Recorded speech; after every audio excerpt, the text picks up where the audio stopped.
기원전 2세기경 우리가 잘 아는 알렉산더 대왕이 이제 죽은 뒤에 그리스 제국은 여러 나라로 이제 분리가 됩니다. 아무래도 이제 강력한 리더십이 사라지다 보니까 물론 그리스 제국이라고 하는 그런 이름은 갖고 있지만 각 지역에 왕조가 생겨납니다. 이때 지금 중동의 시리아 지역에는 셀레우코스라고 하는 왕조가 생겨났는데요. 이 셀레우코스 왕조 중에 그 안티오코스 4세라고 하는 왕이 이 이스라엘 지역을 다스리게 되면서 매우 악독하게 식민지 정책을 썼습니다. 식민지라고 하면 어느 나라든지 그 식민지 침략군들은 악독한 정책을 쓰기 마련이지만 이 안티오코스 4세는 유독 심했습니다. 이스라엘 사람들, 즉 유대인들이 생명과 같이 여기는, 아니 생명보다 더 소중히 여기는 그런 성전 신앙, 그리고 하나님 신앙을 아주 교묘하게, 정말 아주 치졸한 방법으로 모욕했기 때문입니다. 예를 들어서 예루살렘 성전에다가 돼지피를 뿌린다던가, 유대교에서 돼지라고 하는 굉장히 불결한 동물로서 먹지도 않지 않습니까? 그럼에도 불구하고 그 하나님을 모시는 그 성전에다가 일부러 돼지피를 뿌리는 그런 모욕을 가했습니다. 그리고 또 이스라엘 곳곳에 제우스, 즉 그리스의 신화에 나오는 태양신이죠. 최고의 신이죠. 제우스 신상을 만들고 백성들에게 제사를 드리도록 강요를 했습니다. 참 아주 치사한 방법이죠. 아무리 식민지 정책을 써도 예를 들어서 경제적으로 수탈해 간다든가 그런 것들은 이해할 수 있지만 그것도 옳은 건 아니지만요. 그 사람들의 가장 깊은 그 영혼을 건드렸다라고 하는 것, 종교를 건드렸다라고 하는 것은 굉장히 아주 나쁜 정책임에 틀림없습니다. 참다 못해 드디어 이스라엘 사람들이 들고 일어났습니다. 마카비라고 하는 사람이 리더가 돼가지고 셀레우코스 왕조를 향해서 독립전쟁을 일으킵니다. 그런데 놀랍게도 아무리 그리스 제국이 이렇게 여러 지역으로 분할이 되어도 그래도 그리스 제국의 하나인데요. 정말 세계사의 신비하게도 정말 신기한 사건의 하나로 이 마카비가 이끄는 독립군들이 셀레우코스, 안티오코스 4세를 다 무찌르게 됩니다. 굉장히 놀라운 사건이죠. 그러면서 이 마카비의 인도하에 하스모니안이라고 하는 왕조를 이스라엘 땅에 세우게 됩니다. 그러니까 이스라엘 사람들 입장에서는요, 한 500년 만에 처음 맛보는 승리의 짜릿함입니다. 다윗 왕조 때는 주변에 침략도 많이 하고 이렇게 하면서 굉장히 이스라엘 영토를 넓혔는데요. 그리고 나서는 솔로몬 이후로는 계속 이스라엘이 퇴조하지 않습니까? 그리고 아시리아의 침략도 받고 또 바빌론의 침략도 받고 바빌론의 포로도 끌려가고 그 다음에 페르시아가 그 중동 지역을 지배하고 이러면서 정말 비참한 삶을 살아오다가 한 500년 만에 하스모니안 왕자를 세우고요. 그것도 셀레우코스 그 제국을 무찌르고 독립왕국을 세웠을 때 그들은 얼마나 기뻤겠습니까? 물론 우리가 이 성서의 중간 역사를 잘 알다시피 곧 이어서 중동의 패권은 로마 제국이 차지하게 되면서 하스모니안 왕조는 그 생명은 길지 않았습니다. 어쨌든 그러나 우리는 이 마카비라고 하는 성경을 읽지 않지만요. 카톨릭에서 쓰는 성경은 마카비의 그 영웅적인 그 행위를 하나님의 말씀으로 기록을 해서 카톨릭 성경에는 마카비 상서도 있고 마카비 하서도 있습니다. 근데 우리 개신교 성경에서는 그 마카비서는 빠져 있는데요. 그만큼 그들에게 아주 중요한 역사적인 인물이고 또 종교적인 인물이기도 했습니다. 마카비와 그 시리아군, 그러니까 셀레우코스 왕조와 전쟁을 할 때요. 시리아군이 사용한 작전은 강습 작전이었다고 합니다. 그러니까 뭐냐면 이스라엘 진영을 공격을 하는데 주력 부대가 몰래 가서 밤에 심야 공격을 하는 겁니다. 그리고 본진에는 이제 이군들이 남아있는 겁니다. 그렇게 해서 무찌르자라고 하는 건데, 세계 이 전쟁사에서 이것도 또 왜 그때 이 셀레우코스 왕조의 시리아 군대가 이런 어리석은 작전을 폈는가도 또 전쟁사를 연구하는 사람들에게는 하나의 또 수수께끼입니다. 미스테리입니다. 왜냐하면 이 기습작전은 주로 이 전력이 약한 쪽에서 강한 쪽을 공격할 때 쓰는 건데요. 그 당시 전력은 시리아 쪽이 훨씬 더 셌단 말이죠. 이스라엘은 정말 얼마 되지 않았고요. 보병 숫자만 해도 5,000명 대 1,000명이었고요. 아예 이스라엘 군대는 기병, 말 타는 기병이 없었고 시리아 군대는 기병도 1,000명 정도가 있었다고 합니다. 훨씬 더 강력한데 이 유대인 그 기지를 밤에 몰래 야습을 하게 되었습니다. 근데 이스라엘 사람들은 그걸 알고 있었던 겁니다. 스파이를 심어놨는지 알고 있었어요. 그래서 진영을 다 비웠습니다. 그리고 어디를 갔느냐? 이군 부대가 남아있는, 요즘 말로 하면 방위병들이 남아있는 시리아 군대 본진을 오히려 그들이 밤에 공격을 하게 됩니다. 그러니까 정말 특수부대들, 정말 정예 군사들은 이스라엘 진영을 치러 가는데 거긴 텅텅 비어있고 그래서 본진으로 돌아오다 보니까 본진이 이미 점령이 되어 있는 겁니다. 그렇게 하면서 아주 굉장한 큰 승리를 거두게 됩니다. 그 장소가 일어난 곳이 어디냐면 이스라엘 사람들이 가장 위대한 성지로 삼는 곳인데요. 전승지로 삼는 곳인데 그것이 바로 엠마오라고 하는 곳입니다. 그러니까 이스라엘 사람들에게 있어서 엠마오라고 하는 지역은요. 그들의 역사에 정말 다윗 이후에 500년 만에 승리를 맛보았고 그것 때문에 하스모니안이라고 하는 왕조가 이스라엘의 독립왕조가 생기게 된, 물론 그 생명은 길지 않았지만요. 그 수명은 길지 않았지만 어쨌든 그 지역이 바로 엠마오라고 하는 지역입니다. 우리가 부활절 이후에는 늘 엠마오로 가는 그 두 제자에 대해서 많은 설교들을 하지 않습니까? 그 엠마오가 바로 그들에게 굉장한 전승지였던 겁니다. 그것이 바로 기원전 165년에 일어났던 일인데요. 이제 예수님이 부활하셨습니다. 예수님이 부활하시고 그 부활의 소문이 예루살렘에 있는 많은 그 공동체, 신앙 공동체들에게 이렇게 전해지지 않았겠습니까? 그런데 오늘 본문에는 아주 특이한 현상이 있습니다. 두 사람이 엠마오를 향해 가고 있는 겁니다.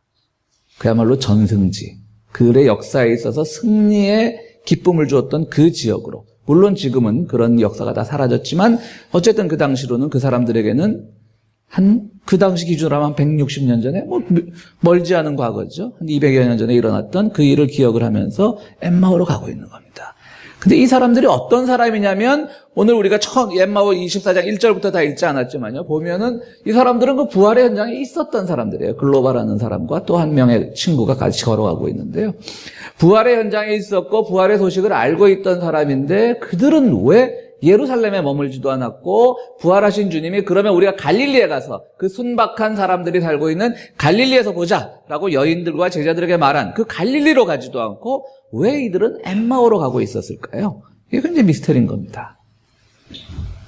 예수님이 부활을 안 하셨다면 실망감에 이제 예루살렘도 싫고 갈릴리도 싫고 그냥 나는 엠마오로 가서, 엠마오라는 뜻은 또 온천지라는 뜻이라고 합니다. 그러니까 굉장히 온천지라고 하는 이름을 가지고 있으면 그 지역에 온천도 있었겠죠.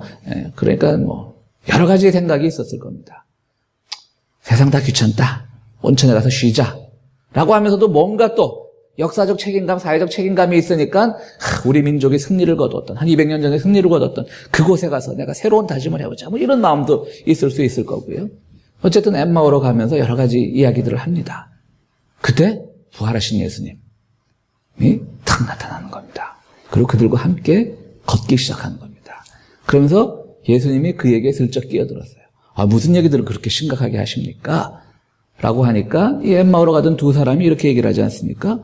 당신이 예루살렘에서 일어난 일을 못 들었습니까? 당신만 모른단 말입니까? 그 유명한 얘기를요? 그러니까 예수님이 또 물어보는 거예요. 그들은 아직 예수님인지 알아보지 못했다고 나와 있어요. 그냥 같이 길 가던 길손 하나가 심심하니까 끼어들어서 그들의 대화에 함께하기를 원한 사람 정도로 알고 있었던 것이죠.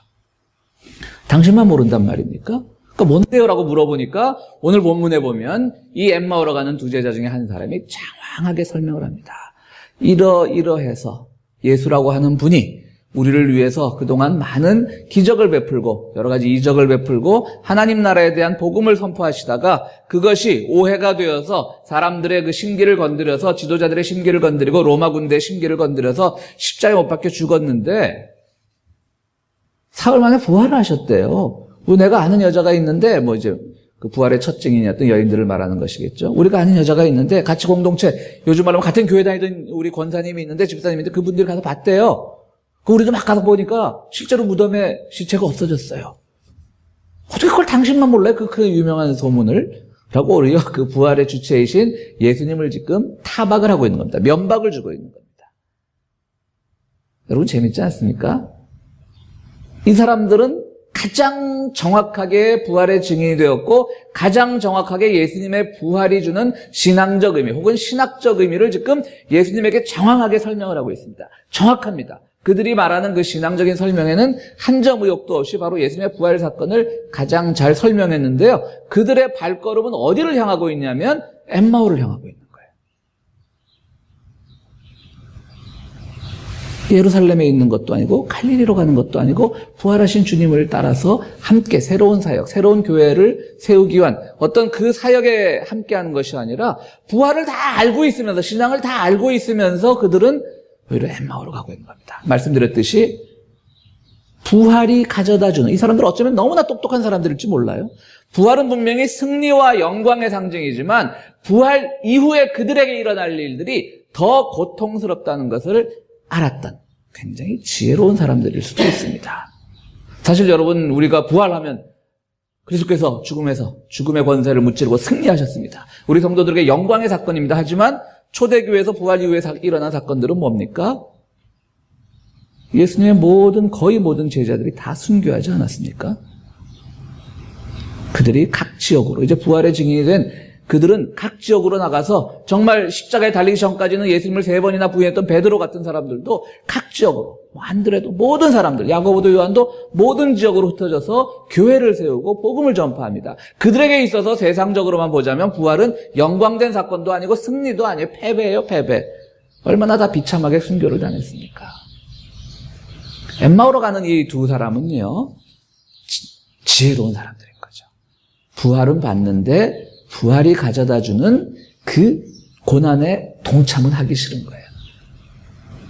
그러니까 그들은 도피하고 있는 겁니다. 근데 어디로 도피하느냐?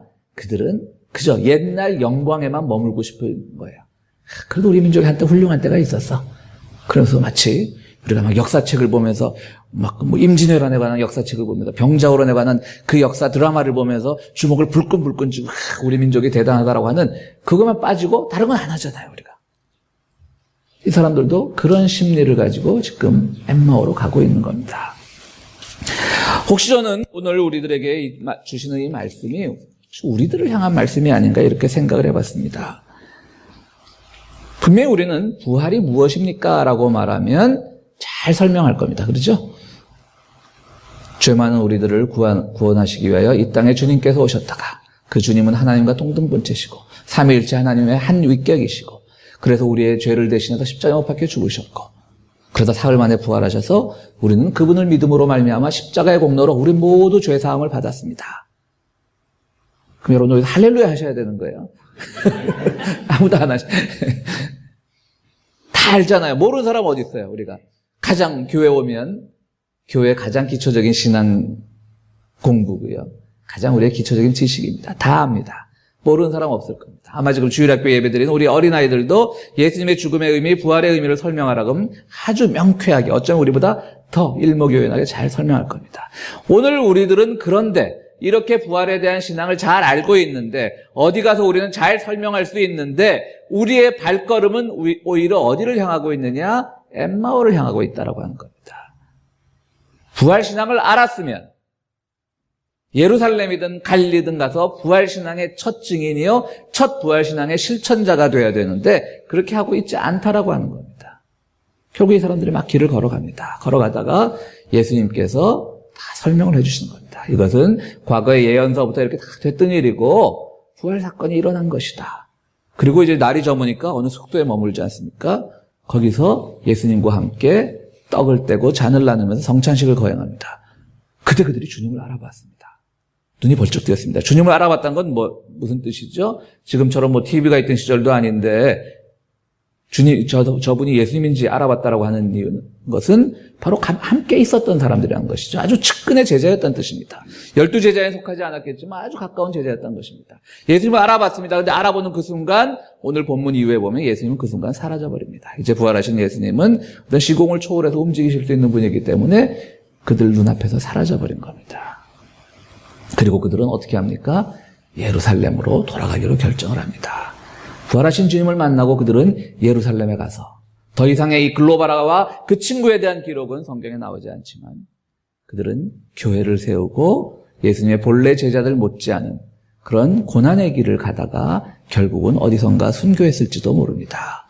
그들은 그냥 엠마오로 가갖고 민족의 그 화려했던 역사나 되새겨보고 그냥 온천이나 하면서 그냥 부활은 누구보다도 제일 먼저 봤던 사람인데 그렇게 살려고 하다가 주님을 만나면서 그들은 돌아가게 되었던 겁니다. 오늘 우리의 신앙, 누구보다도 부활신앙을 정확하게 신학적으로 신앙적으로 고백할 수 있으면서 설명할 수 있으면서 오늘 우리의 삶은 엠마오를 향해 가고 있는 것은 아닌지 오늘 주님께서는 말씀을 통해서 우리들에게 말씀하고 계십니다. 그러면서 우리는 정말 부활신앙이라고 하는 것은 이처럼 우리들의 삶 속에서 드러나야 되는 것인데 우리들의 행위 속에서 드러나야 되는 것인데 그런데 우리는 신앙 고백 잘한다라고 해서 누군가가 조금 신앙 고백을 하는 데 있어서 신학적 지식에 있어서 믿음의 지식에 있어서 성경의 지식에 있어서 잘 모른다면 당신은 그것도 모른단 말입니까? 오늘 우리는 면박하는 삶을 살고 있는 것은 아닌지. 어떤 사람이 설사 그들이 기독교인이 아니라 할지라도 굉장히 자기의 어떤 실천과 희생을 통해서 이웃과 나누는 삶을 살고 있는데 우리는 그들에게 가서 성경을 펴주면서 이 놀라운 지식을 당신만 모른단 말입니까? 라고 하는 삶을 우리가 살고 있는 것은 아닌지. 저는 그런 생각을 해봅니다. 물론 우리 교인들이 이렇게 가서 성경책 펴보이면서 이것도 모른단 말입니까? 하실 분들 안 계신다는 건 제가 잘 알고 있는데요. 어쨌든 우리의 신앙 고백은 정말 삶 속에서 드러나는 것이어야 되고 우리의 가는 방향을 통해서 드러나야 되는 것입니다. 오늘 본문 말씀의 두 가지 주제를 우리가 함께 생각해 보자면요. 첫 번째 주제는 눈이 가려져서 예수님을 알아보지 못했다라고 하는 것입니다. 예수님이 엠마오로 가는 길에 이렇게 가고 있는데요. 옆에 왔는데 그들이 예수님을 본래 본 적이 있는 향의 얼굴을 아는 사람인데 인상착의를 아는 사람인데 눈이 가려져서 알지 못합니다. 무엇입니까? 우리의 삶이 정말 엠마오를 향하고 있다면 우리 눈은 가려지고 있는 겁니다. 주님께서 매 순간순간마다 우리와 함께 하시기를 원하시고 우리와 동행하고 계시는데 우리의 눈이 가려져서 정말 우리는 삶 속에서 예수님이 나를 도와주지 않아서 하나님이 내 기도에 응답하지 않아서 내 인생이 힘들고 지칩니다라고 하는 그런 푸념만 늘어놓게 되는 겁니다. 왜? 신앙적으로는 잘 알고 있지만 고백적으로는 잘 알고 있지만 우리의 발걸음은 나도 알지 못하는 사이에 엠마오로 가고 있기 때문에 그렇게 되다 보면 바로 우리 옆에 주님이 우리를 도와주고 계셔도 우리는 그분을 알아보지 못하게 되는 것입니다. 그럼 우리가 주님을 알아본다는 것은 무엇을 의미합니까? 우리가 정말 부활해서 승천하신 그 주님을 직접 만나야만 주님을 알아보는 거겠습니까? 바로 그들은 같이 길을 가르던 지금까지는 예수님인지 몰랐지만 그 길손에게서 예수님의 모습이 나타났듯이 오늘 주님께서는 부활신앙만 입으로 고백했지 실제로는 발걸음은 엠마오로 향하고 있는 우리들에게 다가오셔서 이웃들 속에서 인생을 같이 살아가는 길손들 통해서 우리의 벗들을 통해서 교우들을 통해서 주님을 발견하라고 우리에게 권고하고 계신 겁니다.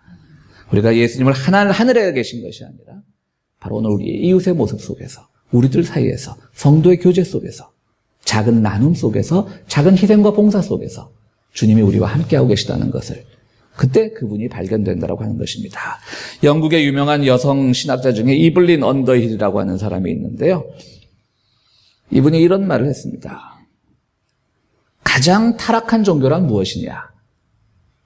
가장 타락한 종교는 천상의 이야기만을 한다. 하늘 위의 얘기만을 한다라고 했어요. 가장 건강한 종교는 뭐냐? 이 세상의 이야기를 한다라고 말했습니다. 우리가 알고 있던 종교관, 우리가 알고 있던 기독교관하고 틀립니다. 우리는 하나님을 얘기를 해야 되고 부활과 승천에 대해서 얘기를 해야 되고 정말 우리가 가게 될 하나님 나라에 대해서 이야기를 하는 것이 가장 훌륭한 신앙 고백이라고 생각을 하는데 이 이블린이라고 하는 이 신학자는요. 가장 타락한 종교는 하늘 위의 얘기만 한다는 거예요. 그리고 가장 건강한 종교가 땅의 얘기를 한다는 겁니다. 그것도 참 반대잖아요. 우리 땅의 얘기하면 뭐겠어요? 이 땅의 모든 물질, 욕망 이게 아니겠죠. 바로 살아가는 사람들 속에서 내 이웃과 내 벗들이 무엇 때문에 슬퍼하고 무엇 때문에 힘들어하는지 그런 삶을 같이 이야기하는 거예요. 오늘 우리 사회가 갖고 있는 고민들이 무엇인지 어떤 모순 속에 우리가 살아가고 있는지 눈을 크게 뜨고 바라보라는 거예요. 그럼 주님이 우리를 도와주고 계신다는 게 보인다라고 하는 것이죠. 아주 역설적인 말이지만요. 어쩌면 엠마오로 가는 두 제자는 가장 타락한 종교의 하늘의 이야기만 하고 있었던 겁니다. 주님이 부활하셨어. 어떤 사람이 예수님이죠. 와서 물어보니까 당신 그것도 몰라? 주님 부활했어. 왜 몰라? 가장 타락한 종교의 모습입니다. 그리고 그들은 부활의 증언자였음에도 불구하고 어떤 희생도 더 이상 하기 싫으니까 도피성 여행을 하고 있었던 겁니다. 그렇습니다. 정말 우리는 이웃을 통해서 예수님의 모습을 알아보는 신앙, 그것이 바로 부활신앙입니다. 그럴 때 우리의 발걸음은 엠마오를 향하지 않고 우리의 발걸음은 바로 우리의 이웃을 향하고 갈릴리를 향하고 주님의 뜻을 실천하는 방향이 무엇인지를 고민하는 그런 방향으로 흐르게 되는 것입니다. 우리 신영복 선생은 아주 유명한 분이시지 않습니까? 60년대에 어떤 시국사범으로 몰려서 뭐 사형 선고 직전까지 갔다가 결국은 무기형으로 감형이 돼가지고요. 오랫동안 한 20년 이상 감옥살이를 하다가 이제는 추록하셔서 한국의 성공회 신학대학에서 교수도 하고 계신데요. 그분이 그 감옥에서 쓴 책 중에 이제 감옥으로부터의 사색이라고 우리 도서관에도 있는데요. 아주 유명한 책이 있습니다. 감옥으로부터의 사색에 보면 신영복 선생의 이런 글이 나옵니다. 머리 좋은 것이 마음 좋은 것만 못하고 마음 좋은 것이 손 좋은 것만 못하고 손 좋은 것이 발 좋은 것만 못한 법입니다. 그러니까 머리 좋아봤자 우리가 마음이 항상 열려 있어야 되고요. 따뜻해야 되고요. 마음이 따뜻하면 뭐 하겠습니까? 또 우리 손으로 늘 봉사하고 그런 것이 있어야 되겠죠. 또 손만 좋아도 안 되겠죠. 발이 좋아서 늘 부지런하게 이 땅의 삶을 정말 이웃을 위해서 어떻게 살아가는가를 고민하라는 얘기입니다. 그러면서 이분은 또 이어서 이렇게 얘기합니다. 관찰보다는 애정이. 누가 어떻게 사나 보자 이렇게 관찰하는. 부활이 일어났습니다. 이 엠마오 가는 제자들처럼 그게 아니라 애정이. 또 애정보다는 실천적 연대가. 그러니까 서로 함께 가자는 거죠. 실천적으로 연대하는 것이. 또 실천적 연대보다는 입장의 동일함이 더 중요합니다. 우리가 함께 그들의 입장에 서보자는 것이죠. 그 입장의 동일함이 중요합니다. 입장의 동일함, 그것이 관계의 최고 형태입니다. 라고 이렇게 말하고 있습니다. 엠마오로 가는 두 제자는 이런 것들을 몰랐던 것이죠. 그들은 관찰은 잘하는 사람들이었고요.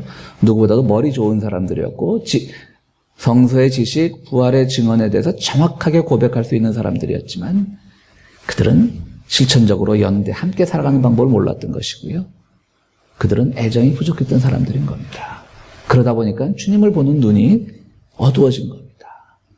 오늘 주님께서 우리를 돕기를 원하고 계시는데, 우리와 함께하기를 원하고 계시는데, 바로 옆에 와 계신데, 내 이웃의 모습에서, 슬퍼하는 자의 모습에서, 낙담한 자의 모습에서 함께하기를 원하는데, 그것을 우리가 외면한다면 주님은 우리 곁에 영원히 나타나지 않는 겁니다.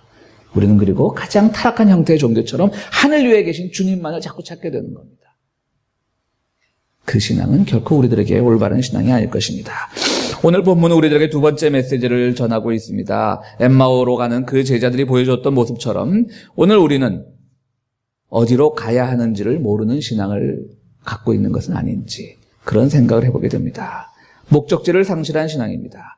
그런데 이 말에도 상당히 오해가 있을 수 있습니다. 우리가 목적지를 향하여 가야 된다. 어떤 목적을 지향하면서 가야 된다라고 하는 것은 자꾸 목적지향적인 성취적인 신앙이 되는 거예요. 뭔가를 이루어야만 내 신앙이 잘 됐다고 생각을 하는 거예요.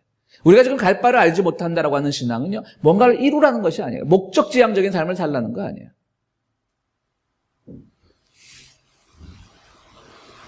우리의 삶은요, 어디로 가야 하냐는 것은 무언가를 이루려는 것이 아니라 지금 이 자리에서 우리가 무엇을 해야 되는 것이 맞냐 고민하라는, 그거를 성찰해보라고 하는 그 신앙인 겁니다. 이 부활의 증인들은 예루살렘에 남든지 갈릴리로 갔어야 됐습니다. 그런데 그들은 다른 곳으로 도피합니다. 그들은 어디로 가야 할 바를 알지 못했던 겁니다. 오늘 우리들의 신앙의 모습은요, 뭔가를 이루고 성취하는 그런 의미에서 목적지향적인 것이 아니라 주님께서 나를 이 땅에 보내셔서 나로 하여금 어떠한 삶을 살기를 원하는가를 깨닫고 그것을 실천하면서 살아가기를 원하는 그 의지를 가지는 그런 신앙인이 되기를 우리들에게 바라고 계신 겁니다. 독일의 유명한 그 슈피겔지 기자였던 그 페터 제발트라고 하는 사람인데, 피터가 되겠죠. 이 사람은 굉장한 그 막스주의자였습니다. 그러니까 막스주의자니까 당연히 무신론자였을 거고요. 이 사람이 한동안 인생의 고비에 있어서 이 고비를 내가 어떻게 넘길까라고 생각을 하다가 이제 가톨릭 수도원에 가서 몇 달을 생활을 하게 됐습니다. 그리고 와서 이 사람이 돌아와서 신앙에 귀의하게 됩니다. 그러니까 막스주의자에서 기독교인으로 거듭난 거죠. 당시 그 독일의 지성계, 유럽의 지성계에서는 이걸 굉장히 큰 사건으로 받아들였다고 합니다. 그 언론이나 이런 데, 슈피겔지 이런 데다가 엄청난 그 막스적인 그 관점을 가지고 글을 쓰다가 갑자기 이 사람이 기독교로 귀의를 하니까 많은 사람들이 의아해했다고 하는 것이죠. 그래서 그분이 그 자기의 가르침을 수도원에서 배웠던 것을 수도원의 가르침이라는 책을 썼는데요. 그 책의 일부를 여러분들에게 소개하겠습니다. 수도사들이 각기 자기의 일을 하고 있는 모습은 매우 감동적이다. 그들은 모두 단순한 것에 외경심을 가지고 있다. 무슨 일을 하더라도 그 단순함을 잃지 않는다. 이러한 맥락에서 수도사에게는 황금으로 만든 성물이나 스프 담는 접시나 똑같이 중요한 것이다. 나는 쓸데없는 마찰을 일으키지 않는 그들의 생활 질서가 좋았다. 아주 견고해 보이면서도 아름다움에 대한 감각을 표현할 줄 아는 삶의 스타일이 좋았다. 매일매일 깨어있는 정신으로 살아가게 해주는 예배가 좋았다. 서로를 존중하고 서로의 말을 경청하는 모습이 좋았다. 나아가 자기 자신을 받아들이며 인정하며 자기의 참모습을 발견하는 자세가 좋았다. 엠마오로 가는 제자들, 목적지를 상실한 신앙, 이것은 무언가를 반드시 믿음을 통해서 우리가 성취해야 된다는 의미가 아닙니다. 그들은 자기들이 해야 될 일이 뭔지를 몰랐던 사람들입니다. 이 피터 제발트가 쓴 것처럼 수도원에 가보면 얼마나 그것이 사실 의미 없는 삶 같아요. 목적 없는 삶 같아요. 저도 가톨릭 수도원에 몇 번씩 이렇게 혼자 기도할 때 몇 번 가본 적이 있는데요. 우리 개신교 수도원은 기도는 시끄럽잖아요. 통성 기도 못하면 거기 가서 대접을 못 받으니까 저는 이제 개인적으로는 가톨릭 수도원이 이쪽 캘리포니아 인근에도 몇 군데가 있거든요. 거기 가서 이렇게 조용히 묵상하는 걸 좋아하는데 어떨 때 보면 이 세속에 찌든 저희 삶으로 보면요. 참 정말 건설적인 삶이 못 돼요. 열매 없는 삶이에요. 걸음들도 느릿느릿 걷고 그냥 때에 따라 너무 규칙적으로 그냥 예배만 드리고 하는 모습들이 아주 의미 없어 보이는데 또 이 모습, 그들이 정말 그 삶에서 황금 성물이나 일반 밥을 먹는 그 접시나 똑같이 대접하는 것이 그들이 지금 왜 이 자리에서 기도하고 있는 것을 누구보다도 잘 깨우쳤다고 하는 것이죠. 오늘 우리의 신앙은요, 바로 뭔가를 이루는 신앙이 아니에요. 뭔가를 내가 의욕을 막 가지려는 그것을 통해서 하나님이 내 의욕을 지금 다 뒷받침해 주신다는 게 아니에요. 지금 내 자리에서 기도함으로써 황금과 깨진 접시가 내 눈에서 같은 것으로 보일 수 있는 그런 믿음의 단계가 갔을 때 그것이 바로 우리가 가야 되는 신앙의 본질이라고 하는 것이죠. 간다라고 하는 것은 어떤 행위적인 방향적인 측면이 아니라 내가 이 자리에서 무엇을 하고 있냐라고 하는 그런 의미인 겁니다. 엠마오로 가는 두 제자는요, 정말 부활의 증인이었습니다. 그런데 왜 엠마오로 갔을까요? 그들은 자기들의 삶을 이제는 부활의 고난에 동참하기보다는 옛 역사, 지나간 과거의 영화로운 삶에서 엠마오의 추억에서, 엠마오의 승전의 기억에서 자기들의 인생을 발견하려고 했던 어리석은 사람입니다. 그들에게 필요했던 것은 지금 그들이 왜 부활의 증인이 되었으며 왜 그들이 그곳에 머물러서 주님과 함께 했어야 되는가를 고민해야 되는 것인데 그것을 몰랐던 것이기도 합니다. 사랑하는 성도 여러분, 우리는 부활 후 둘째 주일을 맞습니다. 주님께서 우리들에게 말씀하십니다. 정말 엠마오로 향하지 말고 우리 삶의 내면으로 들어와서 주님께서 말씀하신 음성을 들으라고 우리들에게 오늘 아침 명령을 하십니다. 그런 점에서 여러분들이 이웃 속에 믿음의 눈이 활짝 열려 주님을 보고 싶을 때는 바로 하늘을 쳐다보지 마시고 우리의 이웃 속에 같이 길 가는 길동무 속에 주님이 숨어 있음을 깨닫고 그 속에서 주님을 발견하는 그런 귀한 신앙의 소유자들이 되기를 간절히 바랍니다. 우리 이 시간 말씀을 생각하시면서 함께 기도하시겠습니다.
거룩하시고 자비로우신 하나님, 저희들 부활의 증인이 되게 하심을 감사드립니다. 우리는 누구보다도 부활의 의미와 부활의 역사를 잘 고백할 자신이 있습니다. 그런데 혹시 우리가 세상 살아가면서 우리의 발걸음은 엠마오를 향하고 있는 것은 아닌지요? 그래서 바로 주님께서 우리 옆에 도와주시고 계시는데 그것을 발견하지 못하고 있는 것은 아닌지요? 우리를 돌아보기를 원합니다. 주님, 이제 교회를 떠나 이 한 주간 살아갈 때 우리 옆에 늘 계셔서 우리의 발걸음이 엠마오로 향하지 않도록 우리를 붙들어 주시고 늘 우리의 내면을 바라보면서 그 속에서 주님과 교류하는 귀한 체험을 허락하여 주시고 또 그 신앙을 바탕으로 우리 이웃 속에서 함께하고 계시는 주님을 발견하는 저희들이 되기를 원합니다.